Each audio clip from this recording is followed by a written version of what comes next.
అందరికీ నమస్కారం. మనందరికీ తెలిసిందే గౌరవ ముఖ్యమంత్రి గారు ఈ గాంజా మీద చాలా కఠినంగా వ్యవహరించమని అధికారులందరికీ కూడా ఆదేశాలు ఇవ్వడం జరిగింది. దాంట్లో భాగంగానే ఈగల్ అనే ఒక సంస్థని కూడా ఏర్పాటు చేసి ఒక ఐజీ ర్యాంక్ అధికారిని పెట్టి ప్రతి జిల్లాలో కూడా దానికి అనుబంధంగా అధికారులను పెట్టి గాంజా అండ్ అదర్ డ్రగ్స్ మీద కఠినంగా వ్యవహరించమని చెప్పడం జరిగింది. దాంట్లో భాగంగానే ఈరోజు తిరుపతి జిల్లాలో గడిచిన 2 నుంచి 3 సంవత్సరాల్లో సీజ్ అయినటువంటి గాంజా ఈరోజు మనము తూకివాకంలో దీన్ని ఇన్సినరేషన్ పద్ధతి ద్వారా డిస్పోజ్ చేయడం జరుగుతుంది. సుమారుగా మనకి ఇవాళ రేపు 4100 కేజీలు 4100 కిలోస్ గాంజాని డిస్పోజ్ చేయడం జరుగుతుంది.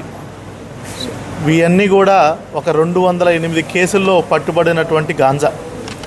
మార్కెట్లో ఇప్పుడు చూసుకున్నట్టయితే దీని విలువ సుమారుగా 20 కోట్లకు పైచిలకే ఉంది. ముఖ్యంగా అందరికి కూడా ఎవరైతే దీన్ని ట్రాన్స్పోర్ట్ చేస్తున్నారో వాడుతున్నారో వాళ్ళందరికీ కూడా ఒక స్ట్రాంగ్ మెసేజ్ పంపించే విధంగా ఈరోజు ఈ చర్యను మనం తీసుకోవడం జరుగుతుంది. మనకు తెలిసిందే తిరుపతి జిల్లా బెంగళూరు చెన్నై తిరుపతి పట్టణం ముఖ్యంగా బెంగళూరు చెన్నైకి ఒక ట్రాన్సిట్ పాయింట్గా ఈ గాంజా ట్రాన్స్పోర్టేషన్లో గుర్తించడం జరిగింది. మనకి ఎక్కువ శాతం ఏఎస్ఆర్ జిల్లా నుంచి వైజాగ్ కాకినాడ మీదుగా ట్రైన్స్లో కానీ బస్సులో కానీ ఇతరత్ర ప్రైవేట్ మోడ్స్ ఆఫ్ ట్రాన్స్పోర్ట్లో తిరుపతికి వచ్చి ఇక్కడ మిగతా రాష్ట్రాలైనటువంటి చెన్నై అండ్ బెంగళూరుకి అండ్ ఆల్సో సమ్ కేసెస్ కేరళకు కూడా వెళ్ళడం గుర్తించడం జరిగింది. వాటన్నిటిని కూడా ఎప్పటికప్పుడు జిల్లా ఎస్పీ గారి ఆధ్వర్యంలో సర్చ్ పార్టీస్ని పెట్టి ట్రైన్స్ కానీ బస్ కానీ అక్కడ లగేజెస్ కానీ అదేవిధంగా అదర్ ఇన్స్టిట్యూషన్స్ దగ్గర కూడా మనం చెక్ చేసుకొని వీటన్నిటిని కూడా సీజ్ చేయడం జరిగింది. ఈరోజు సుమారుగా 4100 కేజీలు కూడా మనము డిస్పోజ్ చేయడం జరుగుతుంది. ఒకవైపు ఇట్లాంటి మెజర్స్ తీసుకుంటూ ఇంకోవైపు కూడా రీసెంట్ కూడా మన జిల్లాలో 1,00,000 మంది పిల్లలకు 8th class 9th class intermediate college పిల్లలందరినీ కూడా 1,00,000 మంది స్కూల్ అండ్ కాలేజ్ గోయింగ్ పిల్లలందరికీ కూడా ఒకే వేదిక దగ్గరకు చేర్చి ఆన్లైన్ ప్లాట్ఫామ్ ద్వారా వాళ్ళందరికీ కూడా ఈ ఎఫెక్ట్స్ ఆఫ్ గాంజా అనే దాని మీద కూడా వాళ్ళని సెన్సిటైజ్ చేసి ఒక అవేర్నెస్ ప్రోగ్రామ్ కూడా చేయడం జరుగుతుంది. ఇట్లా అందరికీ నమస్కారం.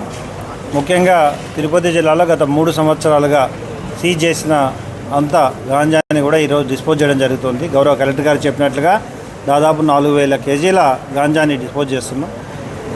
ఈ ప్రెస్ మీట్ ద్వారా అందరికీ కూడా ఒకటే, గాంజా మీద ఎట్టి పరిస్థితుల్లో కూడా ఎటువంటి అలసత్వం ఉండదు, స్ట్రింజెంట్ యాక్షన్ తీసుకోవడం జరుగుతుంది. ఒకవైపు లీగల్గా పీటీ యాక్ట్స్ లాంటివి పెడుతూ రెండో వైపున అవగాహన కార్యక్రమాలు పూర్తిగా ప్రజల్లోకి తీసుకెళ్తూ మీడియా ద్వారా వివిధ విద్యా సంస్థల ద్వారా ఎన్జిఓస్ ద్వారా పోలీస్ ద్వారా తీసుకెళ్తూ తిరుపతి నగరాన్ని ఒక ఆధ్యాత్మిక నగరంలో ఎటువంటి గాంజాకి స్థానం లేదు అనే విధంగా ప్రభుత్వం ఆదేశాల ప్రకారం పనిచేయడం జరుగుతుంది. రానున్న రోజుల్లో మరింత ప్రజలకి పూర్తిగా అవగాహన కల్పించి స్ట్రింజెంట్గా లీగల్ ప్రొసీజర్ ప్రకారం వెళ్తూ గాంజాను పూర్తిగా రూమ్ ఆపడానికి ఇప్పటికే బాగా ఈ గాంజాను నిర్మూలించగలిగాం. రాబోయే రోజుల్లో పూర్తిగా నిర్మూలించడానికి ప్రజలు మీడియా అందరూ సహకరించాలని కోరుకుంటున్నాం.